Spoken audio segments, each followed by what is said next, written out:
Hey everybody, Ron Burke, Editor-in-Chief for GamingTrend.com. I'm a little bit under the weather today, so we're going to do some pre-recorded audio footage. But today we're going to take a look at the Pimax 5K Super and do some comparisons against other headsets, including the Oculus Quest 2. So without further ado, let's unbox this thing and see what's inside. 5K display, 200 degree field of view, 180 Hz refresh rate. The Pimax 5K Super has a lot to offer. Maybe you're just starting out in VR and want to jump in without going full out on something like the 8KX, the top tier headset from Pimax, or maybe you just bought into VR early and it's time to upgrade. In this review, we'll take a look at the newest headset from Pimax, as well as some of its direct competitors like the Oculus Quest 2. Could this headset be the new entry point for VR enthusiasts? Let's find out. Getting it out of the box, you'll notice that it already has quite a few physical features that push it above many on the market. A solid digital audio strap is a standard part of the package, as are the off-ear headphones that are already attached to it. The lenses are Fresnel Customized Low Persistence Liquid, or CLPL, just like the 8KX model, though these operate at 2560 by 1440 per eye, aka 1440p. I am glad to see that the Pimax team beefed up the IPD, or interpupillary distance, that's how much adjustment is available to fit your eye width, with the 5K Super supporting between 55 and 75 millimeters. The 8KX model only supported between 62 and 72. While that range worked for me, it's a vital adjustment to reduce eye strain for others. The spec sheet continues that it has between a 150 and 200 degree field of view, but we'll get into how that's achieved a little bit later. Rounding things out, the device has a 9-axis accelerometer built in, sports a whopping 14.8-foot triple-headed cable, that's specifically a USB 2.0 for power, 3.0 for data, and a DisplayPort 1.4 for video. And it comes with a 3.5mm dual headphone jack, 2 USB Type-C ports, a built-in microphone, and the aforementioned speakers. If you own a PC, you've definitely heard of Valve, and you likely know that they've released their own headset. That's the Valve Index. You're also probably aware of HTC thanks to their phone division, and you may have heard of their headsets like the HTC Vive and whatever the hell the Vive Flow is supposed to be. Undoubtedly, you've also heard of Facebook. They have a VR division headed up by ex-id Software founder John Carmack, who helped them bring the Oculus Quest 2 to life. They've since rebranded that headset, but I'm steadfastly refusing to refer to it as Meta. The point is, there's a lot of options on the market. Let's suppose for a moment that you're new to VR and you've never heard of Pimax. That's understandable, as Pimax is a comparatively smaller VR company based out of China, who after a wildly successful Kickstarter campaign, entered the VR space with some headsets that really look to push the virtual reality experience. Larger fields of view, faster refresh rates, and higher resolutions were the three pillars that they advertised, with a fairly constant iteration coming through various headset releases.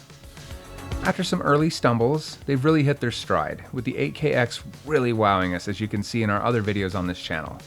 At this point, they've vastly exceeded their competition in terms of features and functionality, if not maybe in name recognition.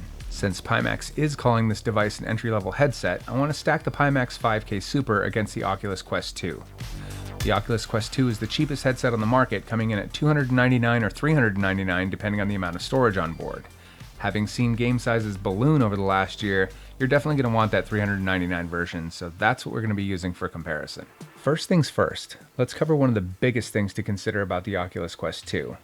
There's no denying that the Facebook-based device is an incredible headset, and that the price point is absolutely impossible to beat.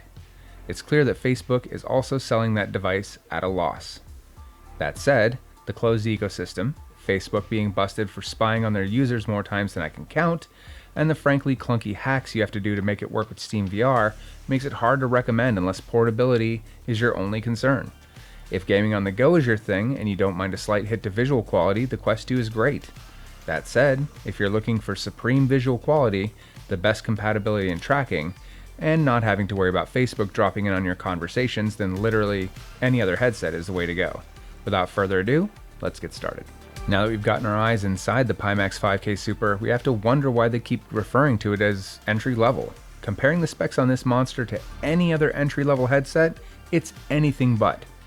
The Pimax 5K Super ships with many of the features only found on the top-tier HMDs, or features that you'd otherwise have to purchase separately as an add-on. If it isn't obvious, this is not a portable headset. This is a Steam VR-based HMD, meaning that the processing power is literally your PC processor, or more accurately, your GPU, connected with a thankfully long 15-foot cable. A nod to solid engineering, the Pimax team has accomplished this without a secondary power cable or a breakout box. Just plug in the two USB cables and the DisplayPort 1.4 cable, and you're off to the races. Because it's using the power of your computer, games will look better and run faster as you upgrade your PC, giving it more life than a single point in time. That does also mean that your comfort levels are largely based on the quality of your PC, so you'll need something that can drive the numerous boundary-pushing features of the 5K Super. The biggest drawback of the Pimax 5K Super is that it doesn't ship ready to play for new players in its base package. If you don't already have controllers and base stations, aka lighthouses, you'll need to purchase those separately to make this headset remotely usable. There is support for using your hands in the air, and it's gotten significantly better, but I still wouldn't call it reliable. That said, if you already own a PC VR headset of nearly any maker model, your lighthouses and controllers will almost certainly work. For me, mapping my index controllers was as easy as holding down two specific buttons for a few seconds and I was ready to play. 1.0 and 2.0 lighthouses can be mixed and matched, and all of them work with the Pimax 5K Super. All I needed to upgrade was my headset, so this works perfectly for me. Just know going in that if you're starting from scratch, there are some additional costs to consider. You'll probably want that full kit option. Pimax also has what they're calling sword controllers, which you'll have to wait for a separate review for those. If you're looking at a Pimax headset, it's likely because of the advertised 180Hz refresh rate. If you didn't know, refresh rate is the amount of times the screens, in this case 2 of them, are refreshed every second, and it greatly contributes to the smoothness of the image. Low refresh rates also contribute to the amount of nausea that you're going to experience, with anything less than 90Hz being in the danger zone. Given that your GPU has to keep up with that many frame refreshes per second, it's also largely dependent on that hardware. Just because Pimax can do it doesn't mean that your GPU can. Pimax recommends a 1080 Ti or better, but in my experience, you'll want an RTX 2060 or better to experience everything that this headset has to offer. As we see graphics cards finally return to retail pricing, there's finally a chance to grab a 3000 series card, which is even better. There's also something else to consider with that 180Hz refresh rate. It's directly tied to the second feature that likely piqued your interest, the field of view, or FOV. The FOV is the width of the overall image, and Pimax headsets regularly advertise a 200-degree field of view. Staggering, given that almost every other headset is half that or less, but there is a catch. We'll get back to that in a second, but first, let's look at the field. Since some of you mentioned that I didn't touch on the vertical FOV in my review of the Pimax 8KX, I've decided to include it here. In fact, we're going to use the same list just for consistency's sake. A quick note, the distance between your pupils, or IPD, can have an effect on the FOV mentioned above, with some of the headsets being plus or minus around 4 degrees, with the Vive Pro being plus or minus 11 millimeters. You'll note that there's a star next to the Pimax 8KX, and that this Pimax 5K Super will have the same exact star. So let's dig into that caveat. All Pimax headsets that I've reviewed are capable of the ultra-wide presentation that the brand is known for, but it's also directly tied to the refresh rate. At 90 or 120 Hz, you'll be able to hit that vaunted 200-degree horizontal field of view.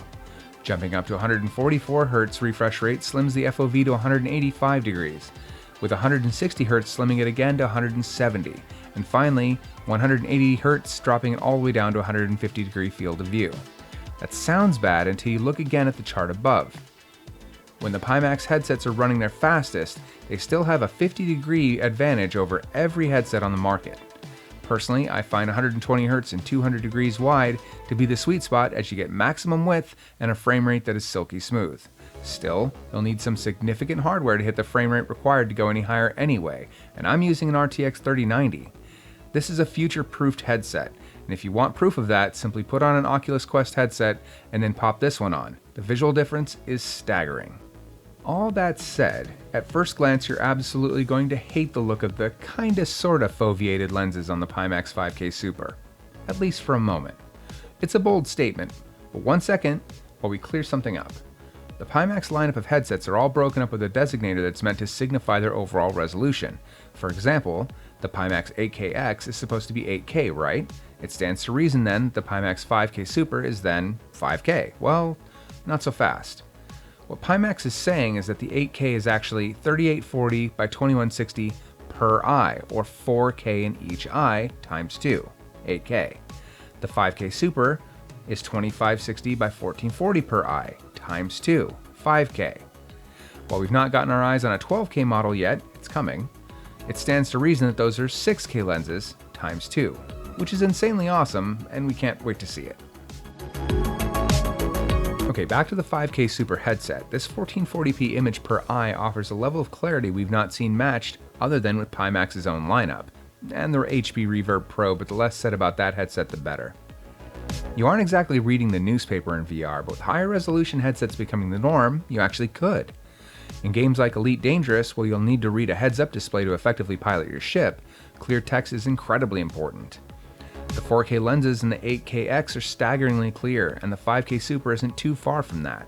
I'd love to show you the image through the lens, but frankly, despite hours of attempts, capturing it on a camera just does not tell the story. Trust me, it's clear. That said, there is a trade-off.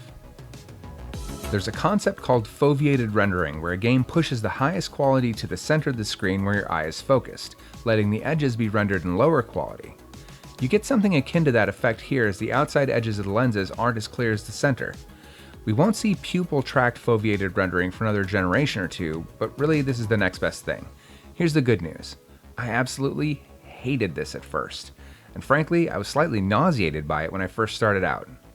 Thankfully, after just a few minutes, the nausea went away, and after about 20, I hardly noticed it at all. Don't panic when you put on the headset. You're going to settle in pretty quickly. Like the Pimax 8KX, the 5K Super comes with a hardband headset that's frankly some of the most comfortable on the market. The head strap adjustment keeps everything in place, and the weight of the headset is properly distributed. With the ultra sci-fi look of the Pimax headsets, you might assume it's insanely forward heavy, but it actually weighs the same amount as my Oculus Quest 2 when that one has a proper battery attached. Previous Pimax headsets varied wildly with build quality, but this headset feels like it's sturdy, and it should hold up to regular use. Given what we saw with the same build quality as the 8KX, it seems like Pimax has really hit their stride on the manufacturing side. We do need to talk about the audio on the 5K Super. Audio is accomplished with downward-firing speakers integrated into the headband. We saw these on the KDMS on the Pimax 8KX, but that device comes with a pair of speakers that can be swapped in for on-ear audio. Just like that KDMAS headset on the Pimax 8K, you can swap out these speakers with an on-ear option. It's an additional $60 for that option, but it's a lot better than swapping the entire headband for more immersive audio. Naturally, you can also use a regular headset, but why add additional weight? Much like the 8KX, the microphone on the 5K Super is decent. As games become more social and multiplayer, clear audio is a must. That's not to say the microphone is perfect, frankly it's a little quiet and lacks bass, but it's a heck of a lot better than the Index or the Vive. Tinkering around in the Steam settings, I found that the default is set at 80% for some reason, so at least the volume is easily solved. One of the primary complaints that folks have levied against Pimax is that their headsets require a lot of tinkering. I'm here to say that while this may have been true in previous iterations of the PiTool software, it's not now. The tool's received a lot of love and the interface is now simple to navigate. Getting it to connect with my base stations, controllers, and the headset itself is as simple as a few button presses. If there's any tinkering, I didn't see it. This is dead simple, and that's precisely what it needs to be to compete with the likes of Oculus. After roughly a month of using the Pimax 5K Super as my daily driver, and I have to say, I am a VR junkie, it really is nearly daily, for real. I have to say that despite Pimax saying it's a starter headset, it simply doesn't feel like one. Pimax is making a lot of improvements in their headsets, and it really does show. With a stack of features that wildly exceed most premium price headsets, they've found the balance between price and power. It's got a solid build, it's able to play the thousands of games available on Steam VR, and it'll grow as your hardware does. Sure, a platform like the Oculus Quest 2 is cheap and easy to use, but unless that's literally the only two things that matter to you, you've got a far better option with the Pimax 5K Super. Thanks for joining us on this in-depth look at the Pimax 5K Super. Whether it's your first headset, or if you're a VR junkie like me and you just need a visual quality upgrade, you cannot go wrong with this one. That said, stay tuned at gamingtrend.com. There's an incredible upgrade program from Pimax coming soon that will allow you to trade in your 5K Super in the future for a full $900 off of a Pimax 12K when those are released. I've never seen any trade-in program like that, so good on Pimax. Stay tuned right here at Gaming Trend for all of our reviews, previews, and more.